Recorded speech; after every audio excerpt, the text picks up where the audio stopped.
What would, if Trudeau does this, what will happen to Canadian agriculture? Well, I think Trudeau's banning fertilizer to that degree because he spreads enough himself.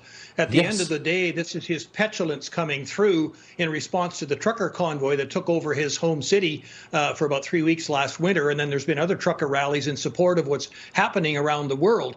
You mentioned Sri Lanka. We saw what's happening there. These are salt of the earth producers that have been pushed too far. We're seeing the same thing now in Holland, in Italy, and you'll see it in Canada too if he continues down this very dangerous path. As you rightly point out, the border between Canada and the U.S. is just that. We're very synergistic when it comes to food production. We buy a lot of inputs from the U.S., including nitrogen, and we send a lot of product to the U.S. to be processed and then exported to the rest of the world. So this is going to affect that tenuous situation that he's putting us in. But it's food. I mean, the last world leader to mess with the food supply at scale was Mao Zedong, and he killed tens of millions of people in a famine. Isn't Trudeau worried when you mess with the food supply, you're really messing with a core structure in any society?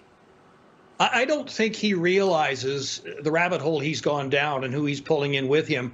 At the end of the day, Canadian production is already as environmentally friendly as you can possibly get. Can we do more? You know, we always will. At the end of the day, there's no recognition of that environmental stewardship that our farmers already do by cutting the use of fertilizer, by going to timed usage of fertilizer, by going to elements like sulfur and magnesium and copper top dressing fields as they need it. We map our fields every year doing soil samples. There's very little acreage now that is not under the management of agronomy professionals that then take that map, send it up to the cloud, and that then governs where your seeder puts fertilizer and seed down. It governs where your sprayer makes those passes. So we're already as environmentally friendly as we can with today's technology, and there's more to come. We just had a big ag show here in Saskatchewan, Ag in Motion called, and it was about 90% technology, the use of drones and so on.